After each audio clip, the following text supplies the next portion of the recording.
Calvin Omari, a graduate of Strathmore University 2011, where I did BCom and graduated in marketing and management science in 2011.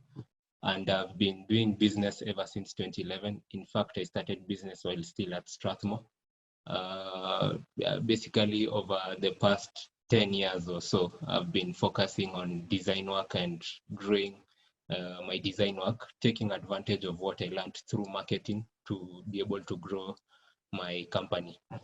So for the audience, I'd like them to send through their expectations through the chat and what they expect to achieve. Then we'll be able to pick out a few things here and there as we continue with the discussion. Currently, my company is called Pulsar Limited, and we focus on design work for corporate organizations. Basically, sort of, we are like a marketing extension for marketing departments, where we enable them to achieve design work and digital communication. That is websites and social media and everything digital. So I'd like to start the session and head over to Angela. Angela, welcome to this session. Maybe you can introduce yourself a bit and tell us what you studied at Strathmore, how this shaped you, how this enabled you to start Sokowatch, and what Sokowatch is all about. Okay, thank you so much, Calvin. My name is Angela Nzioki, class of 2012, BBAT class of 2012. So I basically started my entrepreneurship journey also while I was at Strathmore. I didn't start Sokowatch, but before I joined Sokowatch, I had started a business and it was called Plus People Kenya Limited. What we were doing at Plus People is that we were building management software for small and medium-sized businesses. And like yourself, pretty much, Calvin, I did start I think in 2011, while I was in my third year of Strathmore. So it was kind of a marriage after my industrial attachment, the industrial attachment we normally have to do in Strathmore. So that actually spiraled or skyrocketed my journey into entrepreneurship. Yeah, so that's kind of a little bit about my background. So currently, I'm the Kenya CEO of Sokowatch. I will talk a little bit more about Sokowatch when we start the conversation. But other than that, I really would like to just say thank you to the entire Strathmore fraternity, because Strathmore has really been a key pillar into making me who I am today. You know, giving me the exposure, giving me the pathways. I did quite a number of internships while I was in school. I remember I used to do the brand ambassadorship, where we would go to high schools to talk to, you know, high school kids about Strathmore and, you know, ensure that they come and join Strathmore. I was a member of Drumsuck. So I participated in quite a number of plays. All those things I would say have largely contributed into making me the business person and the entrepreneur that I am today. Great. Without further ado, I'd like us to jump right into Sokowatch so that we can keep the conversation going. So maybe you can tell us what Sokowatch does. I heard you've mentioned that you are the Kenya CEO, so you can tell us maybe about your regional operations as well. Awesome. So Sokowatch as a company, so Sokowatch is a tech and a data company. It was founded in 2016 by Daniel Yu. So Daniel is the global CEO. Our organizational structure is very interesting in that each country does have its own country CEO. So we're now operationally in 5 different countries and almost more than 10 cities. What Sokowatch really does in the market is we've taken the power of e-commerce and given that to local retail shops. So the mission for Sokowatch is really to become the #1 partner for retail shops across of the not just the East African market, but the whole of the continent. So what we do at Sokowatch is we distribute your typical fast-moving consumer goods. Right now, they're all called essential products, product and services. And we use that, and we do that using the technology that we've built. So pretty much your typical duka or your kiosk would place an order of the goods that they need using our app. And we're more and more moving into self-service, so they can either do that through the app, they can do that through the SMS. We're looking to also incorporate WhatsApp. They can make a phone call, and all the goods that they want are delivered to them within the same day and free of charge. So really the value we're bringing to the retail shops is giving them that ability for them to be able to control their own supply chain. Yeah, traditionally, when you look at how a duka works, is typically this duka would either have to close and go to town or wherever, somewhere, and then shop around for the products that they need, and then figure on their own logistics and transport all the way back to the shop. So when you look at a shop like that one, they've incurred quite a bit of costs just being able to move up and down. And then the second thing is that the opportunity missed. Yeah, when you have to close your shop and go somebody else, there's quite a number of traffic that you miss of people that you should be serving at that particular point. So those are some of the bridges that we're serving for customers. We control our own logistics, so we can be able to get to customers regardless of how far out they are. So we go into very remote areas. You will notice that the communities that we serve are typically your very vulnerable communities. It's the Kiberas and the Kawangwares and the Madares.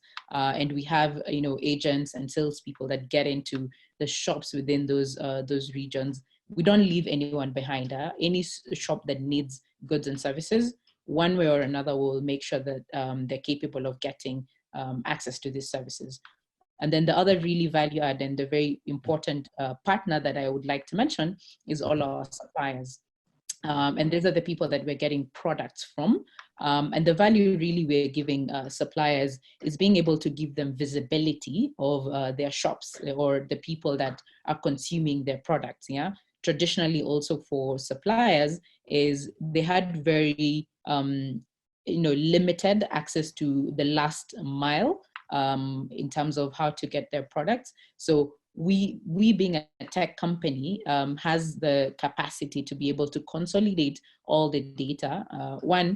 We have the capacity to be able to reach a much wider network of shops. And then secondly, we have the capacity to be able to consolidate the data and then feed this data back to manufacturers and suppliers and tell them, look, guys, you think your product is doing well in this particular region, but actually no, it's doing so much better here because of A, B, C, and D. And that's the other value that we, up the supply chain, while at the same time enabling the people much further down into the supply chain that they're getting a really full value.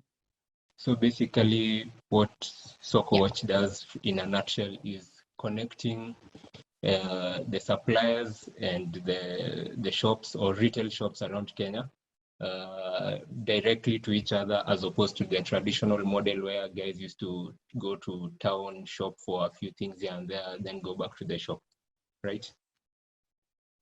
So basically, so that we can understand the scale of your operations, if you don't mind saying, what number of shops do you sort of serve within the region? And I've heard you mention that you connect you connect the supplier and the shop, and you supply for free. So I wanted to find out, like, what is your revenue model, or how do you access or gain revenue from your current operations? In terms of our coverage in Kenya, we're actually operating in 4 different towns. We have 2 branches in Nairobi. We're in Nakuru, Mombasa, and Eldoret, and we are serving close to 10,000 shops on a monthly basis. Yeah, so we really have been able to spread very quickly and very fast. But in terms of our total coverage, we are actually serving almost 15,000 shops All right. across of Kenya, Uganda, Rwanda, and Tanzania. All right. Our business model typically is, when you take your fast moving consumer goods, is we do actually buy them from the supplier, and then we mark up the product, and then we do give them and sell them to the shopkeepers. Yeah, so for us it's a margin play, in that we add up a little bit of margin, and then the customers are able to buy from us. And why this is of benefit is because we are capable of giving much more value to the shopkeepers or to the consumers, because you've reduced the number of people on the supply chain, because it's direct from manufacturer to the retail shop. Yeah. And I think you also tried to ask about our coverage and how we are able to reach our customers. Yes. Yeah, was that the question as well? Yeah. So one, we do have typical salespeople or sales agents, and we've been doing this. Started out very direct marketing, yeah, right, being in the field, being in the with the customers, knocking door to door as much as possible. So majority of our distribution is done using tuk-tuks. Tuk-tuks are much smaller, and they can be able to penetrate into much wider regions. So we do have delivery agents that go into the communities and stop shop by shop by shop, and that's how we're able to acquire majority of the customers to begin with. But right now we are shifting more and more into a more cost-effective way of reaching customers, and that's typically through referrals. Yeah, when you get a happy customer, you're more than most customers are willing to refer you to a different customer. We're moving into loyalty programs where we're rewarding our loyal customers, and obviously that's also in an effort to get a lot more referrals from the customers. And then again, self-service is one of the most basic but also best ways for a company like ours to be able to scale. And by self-service I mean creating technology for end users to be able to serve themselves. So that's through our customer app, through SMS. Hopefully we can be able to get into WhatsApp, and then also through a call center. Yeah, so once the customer get access to our phone number, they can be able to call in and place an order. So that's some of the ways that we're making sure that we're reaching as many people as possible. All right. So would you say that Sokowatch is a platform thereby we can also define your suppliers as part of people you need to win over onto your model, so that you can be able to maybe gain advantages like credits to or buy in bulk and supply to your end customer? So it's like sort of a two-pronged approach. Yes, yes. I do like the fact that you've used the word platform, because ideally our vision is to be a global platform that connects different players within the distribution space. So to allude, or rather to just touch on what you're trying to allude at, is yes, the more and more we serve a particular customer, or the more and more a customer orders from us, one of the things that we are doing really well is financial services, is using the customer's order history to be able to tell, or to do a credit rating and say, actually this is a customer that if we were able to give them credit or goods on consignment, they can be able to grow their shop. Yeah, and there's normally, whenever financial services are involved, one of the things I always recommend is to make sure that there's a lot of also financial education that comes with it. Yeah, because majority of how we run business in Africa is most people look at credit as a way to substitute either their cash expenses. Yeah, and I always tell people, or tell a shopkeeper, if at any one particular point you find yourself substituting your credit orders for your cash orders, then you're actually running yourself into the ground. Yeah, how you should always use financial services is for growth. Yeah, so if you're capable of running a small kiosk, how do you utilize the financial service to run a wholesale? So that's one of the ways that the shopkeepers are able to plug into our platform. Same thing with the suppliers, like you mentioned, they're capable of plugging into the platform and being able to get access to the data of how their products or particular products are faring into the market. All right. I can see that Sokowatch has quite a bit of advantages for the shopkeeper. Glad I'm learning quite a bit on that end. But let's go more on the customer acquisition side. And you mentioned that you do referrals and used to have a direct sales approach. Would you delve more a bit into this, how you acquire customers and whether there are other methods used to acquire, and what are the costs like in terms of acquiring one customer, and maybe using the revenue model given, how long till a customer breaks even for you? So in terms of the customer acquisition, I feel like that's normally a very important aspect of any business to really focus on, because for you to grow, you need to really manage your customer acquisition cost.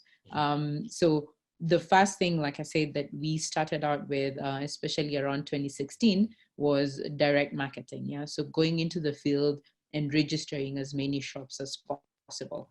And a model like that one is very capital intensive. Yeah, but what the really good thing that we did back then is that we're able to map out quite a number of shops. Yeah, so currently, majority of our customer acquisition is actually centered around retention and reactivation. Yeah, I know retention doesn't typically sound like acquisition. Yeah, but for me, it is acquisition, because the more you retain and the better you retain your customers, the likely chances, one, you're guaranteeing future business. Yeah, because this shop will likely chances grow. And then the second thing is also you're building a pipeline of shops to refer you to other, other shops within their communities. Yeah. So, and that's one of the ways that I think we've done really, really well. Our efforts towards retention have been quite excessive. Yeah, for lack of a better word to use. And then the second one is reactivations. Yeah, like I mentioned at the very beginning, we did spend quite a bit of time mapping out a number of shops. And in a business like ours, churn is something that happens very quickly and at a large quantity. So always going back to the initial stages and figuring out why did we lose this customer, and is this a customer that I can be able to solve their problem now or correct my mistakes, and make sure that they actually become a customer that is retained. So reaction has also has been one of the things that we've done really, really well. The third thing I mentioned is obviously the referral efforts. And the referral efforts revolve around rewarding and paying attention to all our loyal customers. Yeah, who are our loyal customers, and how much time and effort are we spending with them to ensure that they are talking about us, especially positive, to other people. Yeah, so that's been one of the ways that we really, really are trying to acquire new customers. Very recently, we've also tried to utilize a couple of brand ambassadors. And the brand ambassadors, again, I like the brand ambassadors model because it's one of the ways that I did start my career. Is getting, for me, it's our way of giving back to community as well, because we're utilizing university students, giving them an opportunity to start building a career profile, because they don't need any experience. They don't need pretty much anything to be able to go and talk to a shop. And also for us, from a talent management perspective, it gives us an opportunity to be able to tap into this talent in future. So brand ambassadors is one of the other ways. And then the last one is community engagement. We really do quite a bit of community engagements, and we've created WhatsApp groups for different communities that we are serving.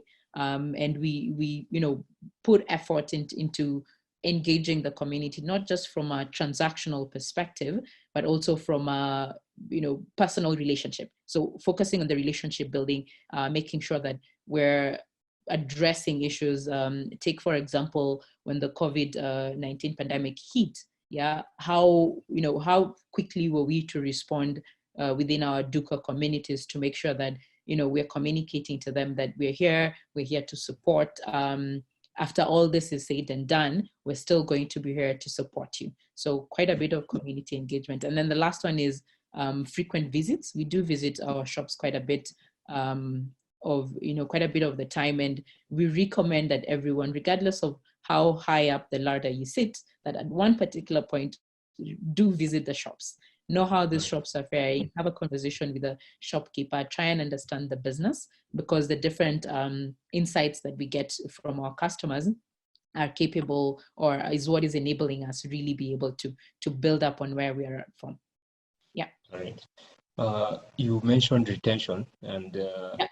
I like the fact that you're focusing on retention, because many businesses do not know that retaining a customer is almost as equal as gaining a customer. Yeah. So I'd like just for you to focus a bit there, because I know retaining a customer, you are guaranteed of a long lifetime value, Yeah. of which you can gain a lot and build relationships with the customer, and decrease your customer acquisition costs in the long run. Maybe you can focus a bit on what it is you do so that you can retain your customers. So what we do for retention efforts is we do have a call center.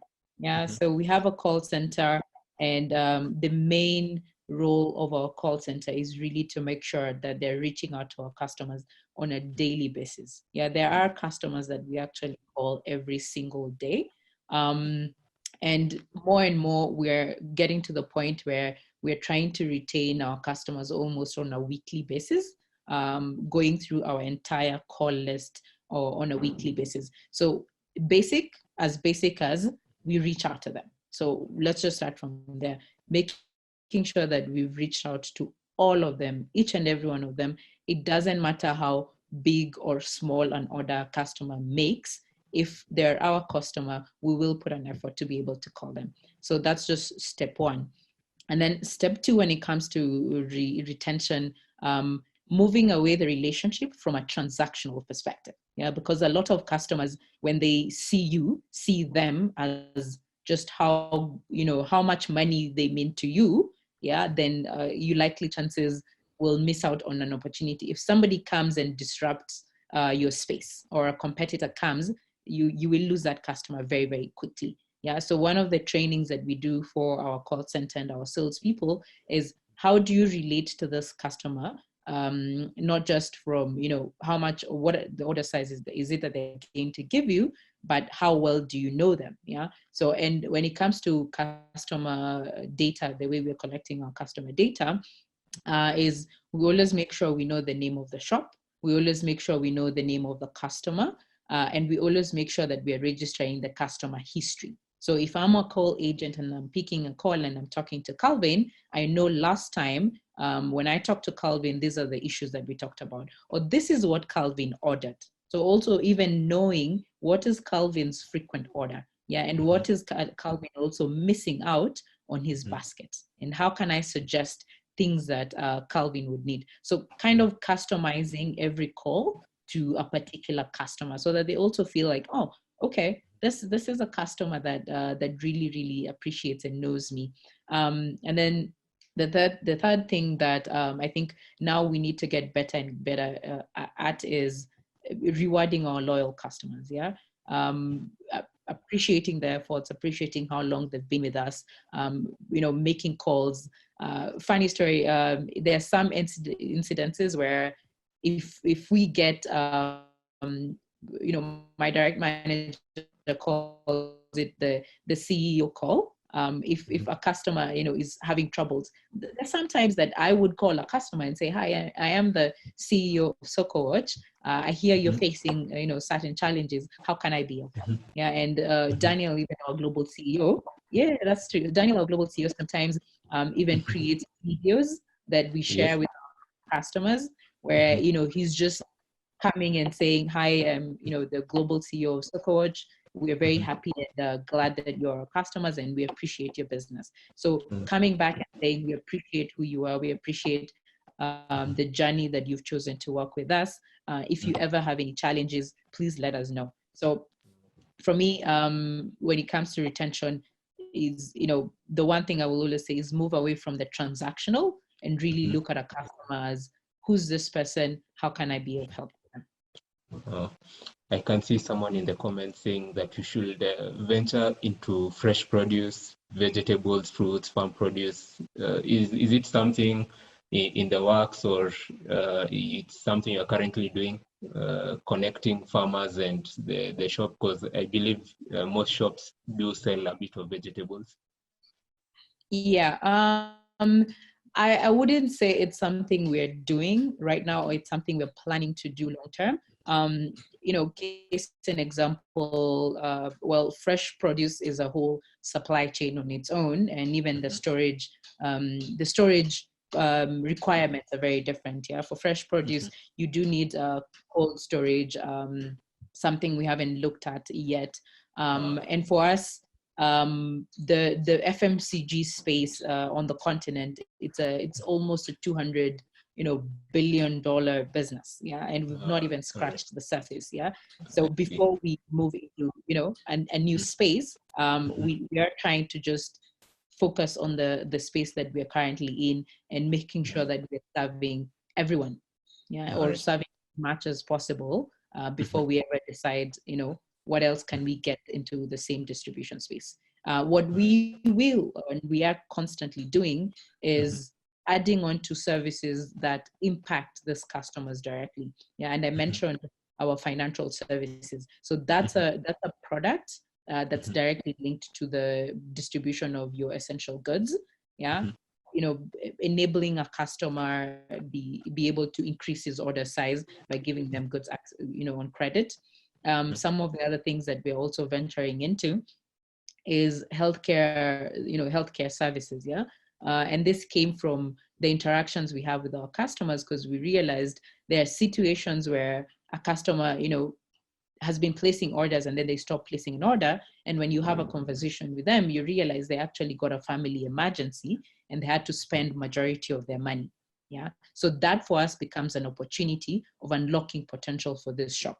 Yeah, so how can I solve his problem?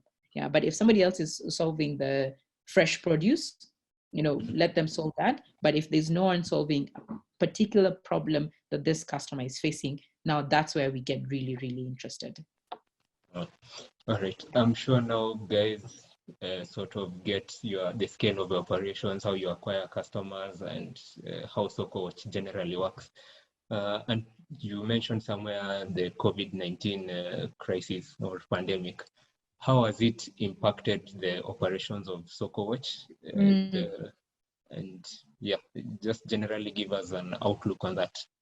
Oh, yeah. So I think that the pandemic hit everyone. Nobody was prepared. Nobody, could have even imagined how big it was going to be.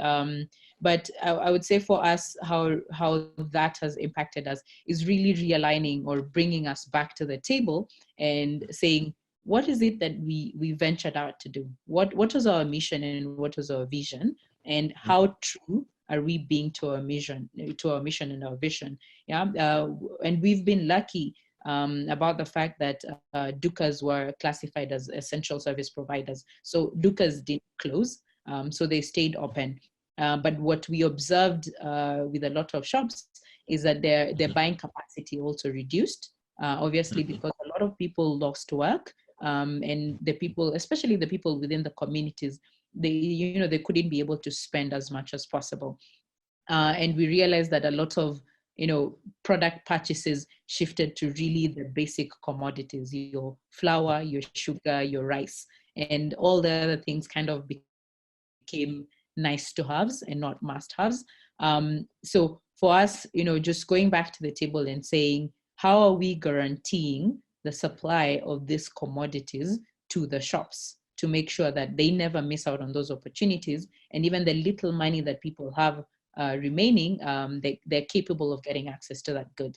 And then the second thing that I think we did, or we've done really, really well during the COVID-19, is we launched a new product called the Essentials for Everyone. Yeah, so the Essentials for Everyone is a food voucher program, and I think it's a one of a kind in East Africa. I haven't seen anybody else doing it. And how the Essentials for Everyone product works is we're partnering with NGOs that would typically go into the communities to distribute food. Yeah, so instead of going the route where you go into the community and you create chaos, yeah, the last time somebody did that in Kibera, there was a stampede and people died. So instead of going that route, yeah, and that route is one, it poses a security challenge. And then two, also, you're denying traffic from the shop. Yeah. So what we've done is we partner with the NGOs. They support the shop. Yeah. So that those same goods that they would have given out into the community now go to the shop, and then the families come and redeem those goods from the shop.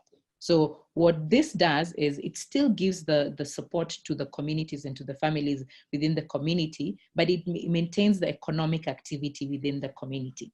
Yeah. So for me and for us, I think this was an excellent way to make sure that all these shops are, one, they're supported, and the economic activities within the communities are maintained despite the pandemic. So that's one of the main ways that the COVID-19 has affected our operations. Going back to the basics and saying, how do we keep on supporting the shops? Yeah, so that has been a really important question. And then what are those products that really people cannot be able to do without? And then how do we ensure that there's consistency? And how do we also guarantee that they also get a fair price, considering that, a lot of people don't have as much money as possible. All right.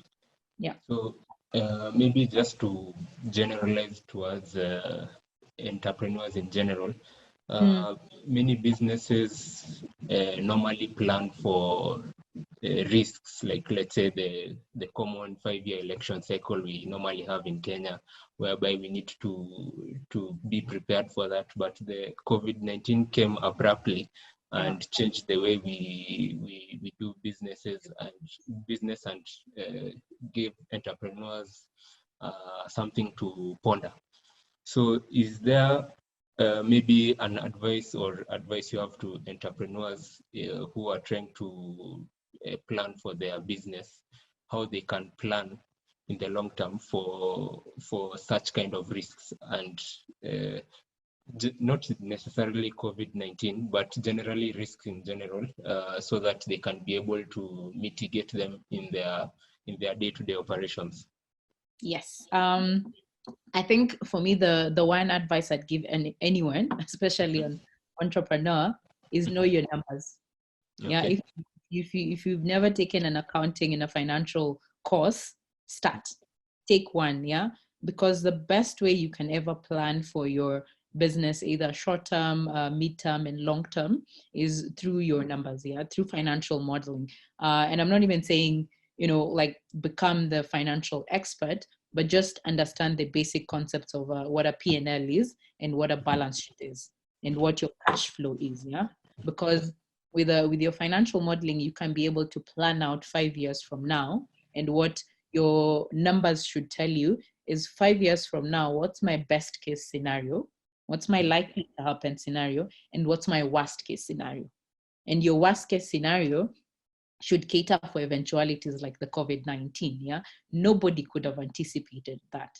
But the more you put down your numbers, and the more you plan your worst case scenarios, and what mitigation strategies you have for your worst case scenarios, then you kind of cushion yourself around some of these situations. And then the other one is basically your cash flow management. How are you managing your cash flow on a day-to-day basis? What's your run rate? Yeah.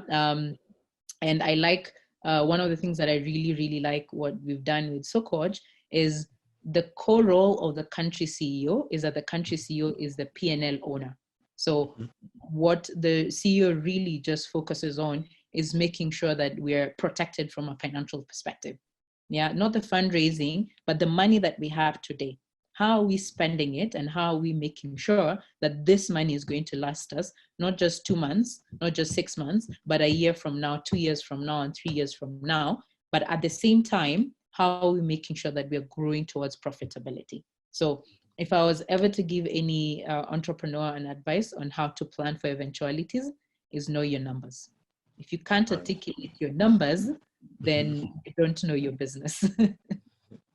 All right, great point on the numbers.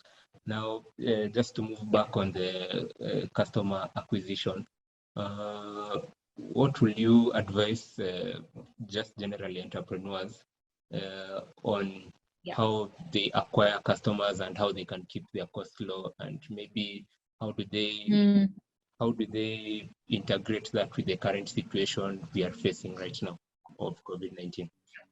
Yeah, so what I think technology has given all of us is that ability to, one, create platforms and create networks, and then quickly create also ripple effects. Yeah. So from a customer acquisition perspective, I would say the more you can get your customers to self-service, the likely chances you're building a sustainable model around yourself. And also, anything that self-service is very cost effective, because majority of the money that you need to spend is maybe doing a little bit of online advertising here and there, which is, it's a lot more cost effective than having to hire 10, 20 people. So whatever space you're in, what are the opportunities for businesses to be able to self-service themselves? Can they order or can they access your services through an app? Can they access your services through SMS? And SMS, I feel like it's one of the basic tools that are actually not appreciated enough. Everyone now can be able to send an SMS or can be able to tell somebody, please send me this SMS. Get people calling you as opposed to you calling them. And then also, utilize all these other social media platforms that are there, whether it's WhatsApp, whether it's Facebook, whether it's Instagram. I would say get people interacting with you versus you necessarily having to go out to interact with them. I like that point of self-service because it ideally goes to emphasize the point that you can use technology to reach quite a number of people at the same cost, as opposed to using the direct sales approach, whereby if I need to visit 10 customers, I need 10 people, and that to visit 100, I may need to increase to 100, thereby increasing your costs. Yeah. So I like that point of self-service. To competition now, will you say Sokowatch has any competitors, and what are you doing to help Sokowatch gain or have a competitive advantage, so to say? Oh, of course, we have competitors. We have quite a number of interesting competitors. And what I really, really appreciate about the competition is that they're constantly keeping us on our toes. So I wouldn't talk about our competition, but what we are constantly doing to just make sure we are, staying ahead of our competitive advantage is one of our main values is unlocking potential. Yeah, and unlocking potential within the teams, but more importantly, unlocking potential for our customers. Yeah, and so that's why I was explaining our multi-tier thronged approach when it comes to the customer. So step one was, how do we get you access to your essential goods and services? Yeah, so we unlocked that door. And then the second door was, how do we get you access for growth? Yeah, and then we unlocked that door through our financial services. And then the third thing came to, how do we help the customer also unlock their health issues, their health services issues? And then we unlock that. Then the next step will obviously be, what else are our customers facing? What troubles are they facing that we can be able to unlock? And I think that's one of the best value added advantage that we've been able to do, that a lot of our competitors haven't yet caught up with us. Yeah, getting much, much deeper into the life of the customers that we're serving, as opposed to growing thin. Yeah, so we do try grow wide, but as wide as we grow, we're also trying to get deeper and deeper and deeper into the customers. Yeah, what I always say is, when our customers grow, we grow. So always making sure that we are aligning our mission to the customer's mission. Maybe before I go to my next question, I can see someone asked here, how can students plug into your brand ambassador program? I believe you mentioned it as one of your uh, ways that which you can reach new customers. Yeah. So we do. It's advertised on the website. Okay. So just go to sokowatch.com. On the Mhm. careers, there's brand ambassadors for Kenya. All right. I believe And I think sorry, and I think Tanzania is also doing it. So there's brand ambassadors for Kenya, brand ambassadors for Tanzania. Hopefully, Uganda, Rwanda also get on board. But that's one of the ways the students can be able to plug in. all right. I believe Ivy that answers your question. And Yeah. to Wendy, who is asking, what do you think about having a business plan before starting any business, Mm, considering uncertainties that may come around in the process and maybe you haven't figured out everything? that's a good question. With Maybe business, sorry. maybe another way to put it in terms Yeah. of so that you can align it to the customer, winning customers. Um, how sure if you have how sure are you the business plan you have will be suitable for customers or whether you'll gain any customers? What I think about and how I think about business plans. Your business plan is not, well, like any other plan. Yes, it's a plan, but it's your thought process on how your business is supposed to work.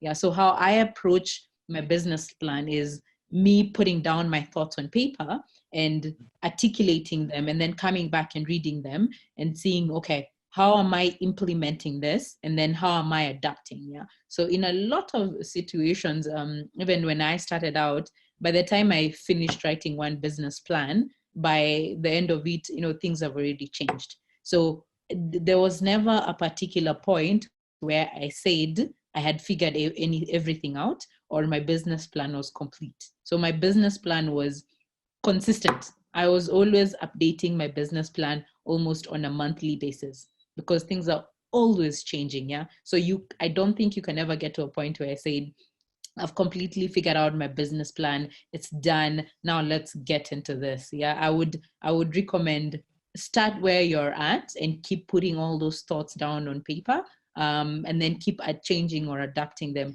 as they change. So bringing back the conversation to customer acquisition, customers changing is a good thing.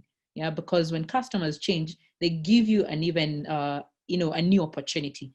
Taking an example, what's happening with us is we started out with giving customers access to essential goods and services, but they changed. They got to a point and said, okay, we love that you deliver this to us and you deliver it for free, but I now want to grow.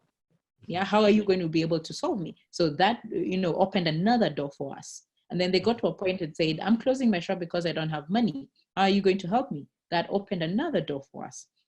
So really, to answer the question is, embrace the changes that customers bring, because now those changes are where the opportunities actually lie. I believe we haven't talked about pricing, and pricing is quite an important part of the business process. So, uh, maybe how specifically to Sokowatch, how have you priced your products? Is it in terms of cost? You're going for the cost differentiation, or is it value addition? And how do you ensure that price doesn't chase away potential customers?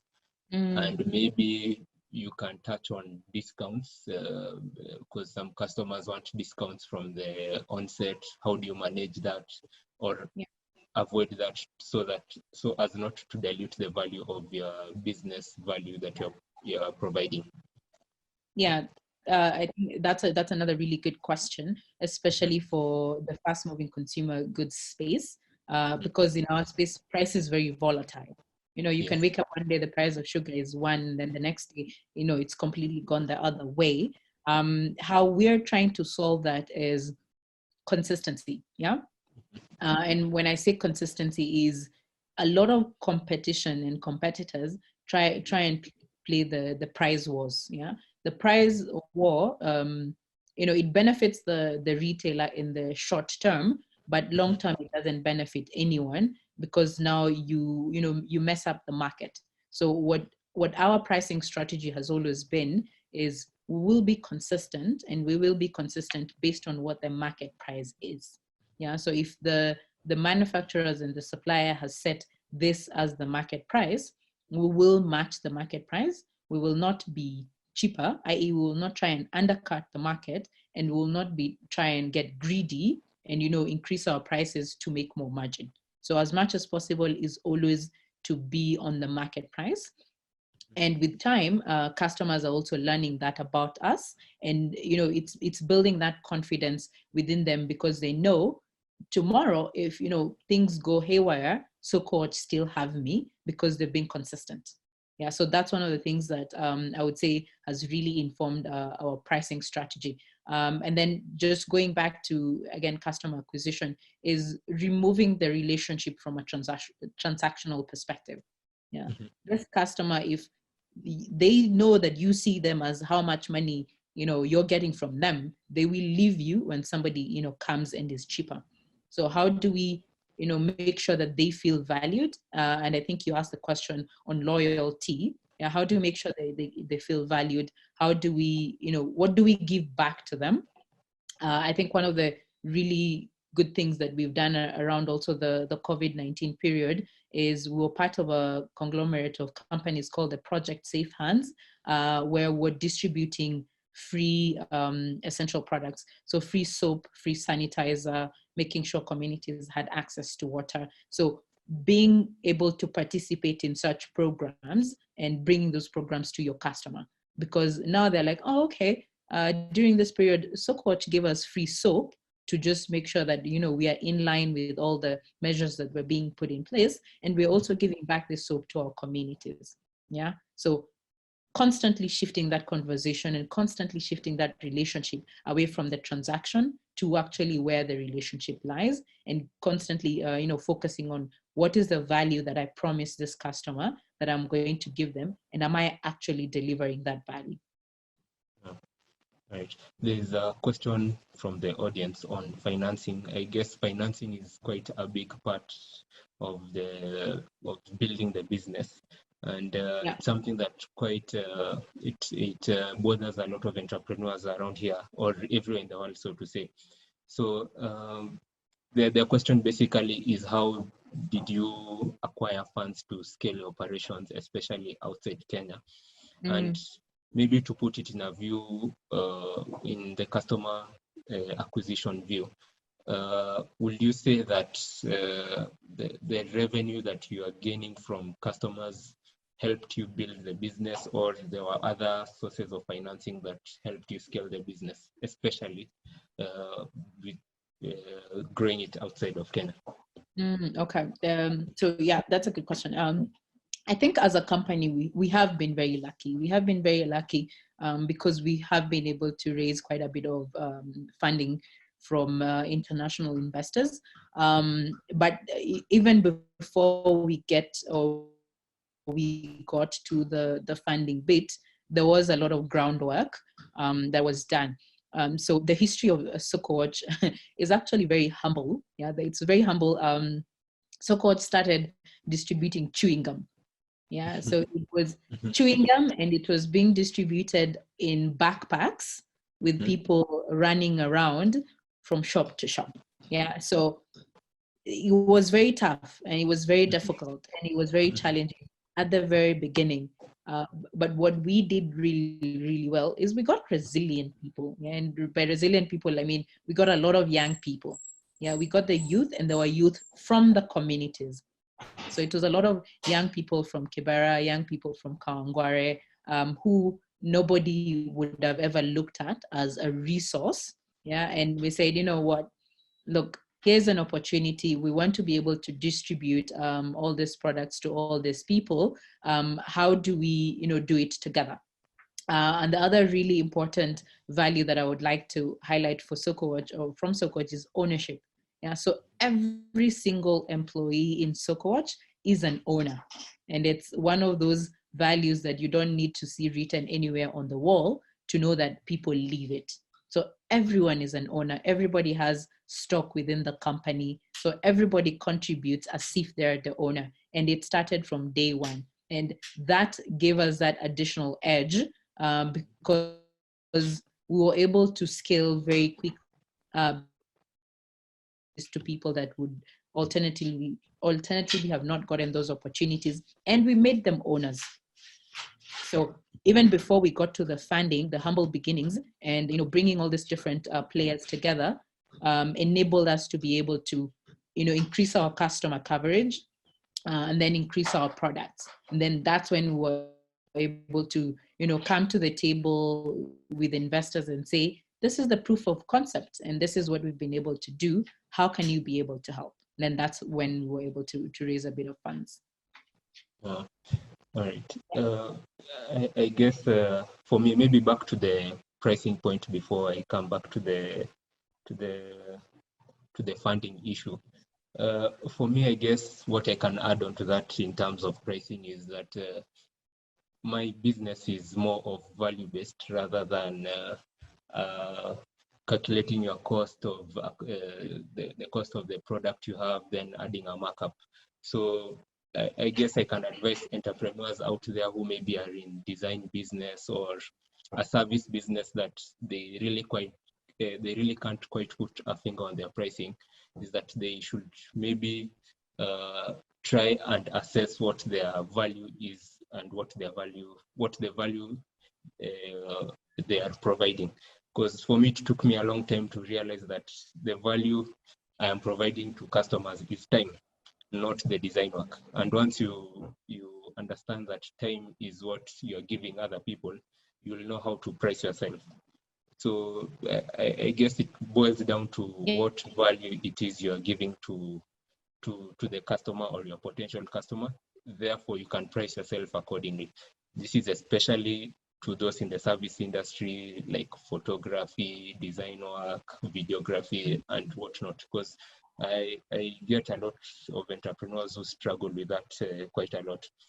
And further, I think you should also not be afraid of saying no to some customers, especially those who want to really discount your value, and therefore diluting the differentiating factor you have on your business from the rest.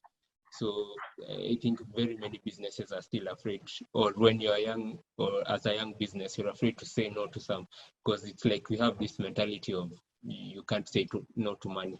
So you should be able to say no to some of the clients that will dilute your value. In terms of funding, I recently discovered that it really depends on what you want to achieve for your business.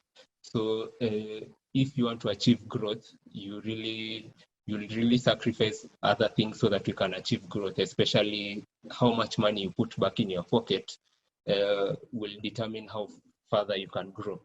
Or if you don't want to grow as fast, it allows you to put much more money in your pocket. So it depends with what you really want to achieve. And growth is not necessary for every business, so to say. Some businesses can be designed to scale as big as regional, and some can satisfy you where you are right now. I guess that's what I have to add on to that. So there's a question here on how can a startup convince a client, especially when you do not have a portfolio, to get customers. Is that, I'm guessing that's somebody from web design. Yes, web this is design regards to a business model like the website and app building. Yeah. Do you want to take that one, Calvin? All right, I can take that one first. Okay, for me, what I did when I was starting without a portfolio, what I did is use my portfolio. What do I mean by that? We built our own website. We built our own brand first. Using that brand that we built for Pulsar, we were able to convince other customers that we can do it. Because if it is a website you want to build, your website should speak for itself in the first place before you can convince another customer that we can do this website for you. And then from there, you can start with one or two clients. You'll always have, even if you'll do it for as a pro bono, just to gain that portfolio. But with around 5 clients, you should be able to have a good enough portfolio to showcase to be able to gain business. I guess that's what I have to say. I don't know if you have anything to add. Yeah, what I would add is at the very beginning, things are tough. Yeah, you really do have to put in a lot of effort. Don't ever get fooled that things happen overnight. It's a lot of work. It really is a lot of work. Especially if you're in the web design space, you will have likely chances to put in the extra hours and build the portfolio. You might actually have to work for free for 1 or 2 people to just have that proof of concept. And you have to keep talking about it and tell as many people as possible. Yeah, going back to the conversation about technology. Yeah, right now I see so many marketplaces up and Instagram. If you're not the kind of person that is outgoing and you're comfortable around social media, then partner with somebody that can be able to do that for you, because I've seen a lot of people actually grow quite a number of businesses just utilizing the power of social media. And I would say get comfortable with the fact that it's going to be challenging. Then you will have to put in quite a bit of hours and extra time at the very beginning, and utilize as much digital platforms as possible. Yes. Just to add on the point of time, like wanted to know that it took me around 10 years to get to where I am. So it's really a long ball game, not something you'll hack in 1 year or 2. You need to be really patient in building that portfolio. And also, our model is referral. So once you do a good job for one customer, they'll also refer you to another customer. And maybe just to add on to that, it is important that your first customers are the right customers. So what do I mean by that? I mean that you need to get customers that are priced right. So if, let's say, you are designing a website for amount X, it means that customer will refer you to clients that are of a similar category. So if you start with the very low-end clients, you'll find yourself stuck in like a vicious cycle of always getting low-end clients through and through. So you need to always be on the lookout on how you price your product so that you can be able to get the most appropriate referrals in your business. So maybe to back to the pandemic, what would you advise entrepreneurs with direct facing customers, especially the strategies that they should have in place, especially that can assist them in acquiring customers during this time for customer facing businesses? Okay, that's a good question as well. Top of my head, I would segment the customers. Yeah, segment between, again, who are my loyal customers that if I reduce the touch base, I will likely chances not lose them. Yeah, and I can still be able to make a follow-up call here and there, and still have that guaranteed business. Or how can I improve the service that I'm having with this customer without necessarily having me put in so much effort. So going back to self-service. And then the second thing is, who are my prospects? And a lot of people always think that majority of the customers you need to spend time with is your loyal customers. Actually, the majority of customers you need to spend time with is your prospects, because you need to graduate them to your loyal so that you actually spend less time with them.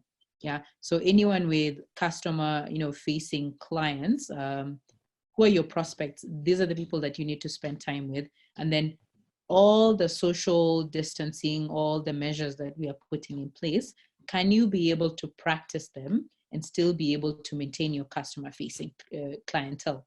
If it's a customer that's comfortable with doing an online call, then by all means do that. If it's a customer that still requires you to be able to meet with them, then meet with them, but make sure that you're protecting yourself and you're protecting the customer. I wouldn't say there's one blanket answer to this question. I would say evaluate it case by case and figure out what's the best mode for this particular client. Going back to don't let your interactions with your customer be transactional. Let them be relationship. Yeah, knowing this customer. This is a customer that, you know, if they don't see me, then they will not buy. Then build a structure around that customer to make sure that you're capable of maintaining that. And then the last group of customer is definitely your smaller customers that, you know, a phone call here and there, an email, you know, a WhatsApp message will still get you the business. I would say segment it, figure it out case by case based on the different customers that you have. What do you need to do at what particular point? All right. Yeah. Maybe just to touch on one of the channels that you've mentioned quite a bit, WhatsApp. Yeah. Maybe you can shed some light on.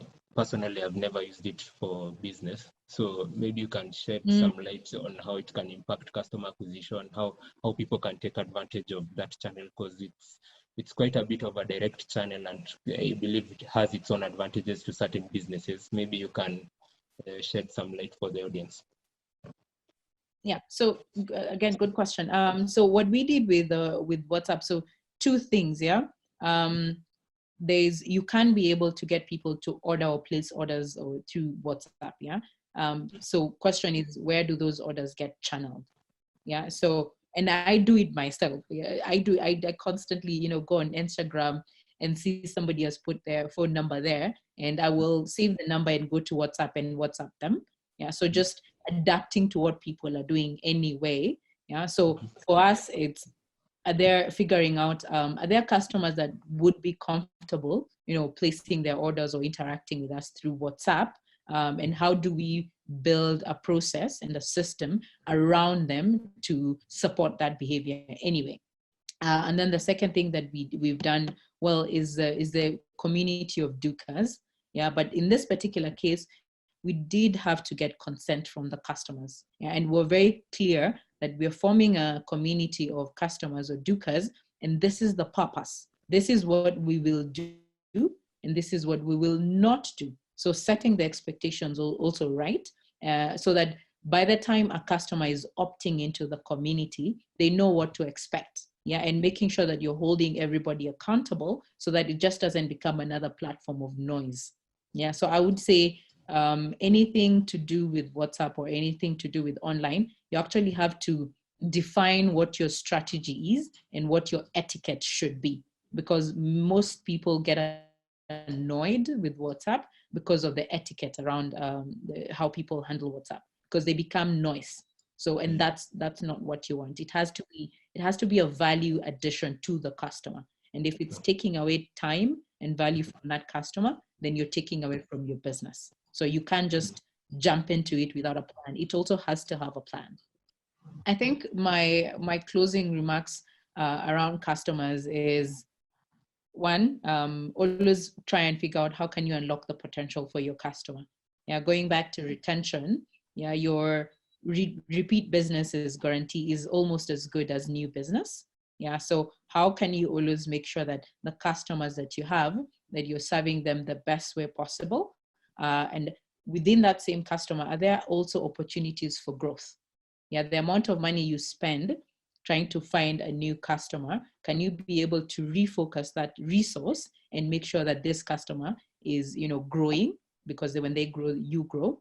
And then the second thing when it comes to customer acquisition, and I've repeated this a few times, is drive away your relationship from a transactional way.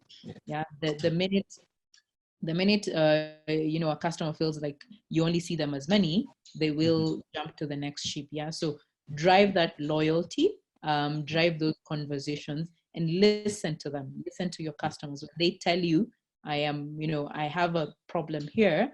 Solve the problem and come back and give them feedback. Yeah, this is what happened. Yeah, and I feel like that's where most entrepreneurs miss out an opportunity on, is coming back to the customer and giving them feedback.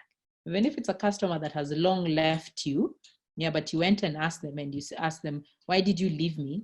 And they tell you, this is why you left me. We all just disappear into the sunset. Yeah, what I always say is, Once the customer tells you why they left you, go and solve that problem and come back and say, thank you for your feedback. You solved this problem, and leave it at that. Don't even try and recruit them back. Just give them the feedback. Yeah. Yes. I would say, to summarize those two, figure out how to retain and unlock potential within your customers, and draw away your relationship from your customer from a transactional standpoint. Right. Yeah. For me, I'd say I once read something from Sunny Bindra. He normally writes the Sunday Nation column about customer service. I believe he mentioned that in Kenya, generally, very, very many businesses suffer from poor customer service. And the easiest way for you to win a customer is just by providing superior customer service. So my advice to entrepreneurs will be always see tomorrow with your customer by providing excellent or above par service to them, as opposed to considering it as a one-time transaction. As you've mentioned, you should move away from the transaction aspect of it and focus on more on building a relationship with the customer, so that you can be able to get more value out of them in the long term. So I believe that is my comment on winning customers. I believe once you do that with customer service, you have won very many clients over, and you have basically a simple competitive advantage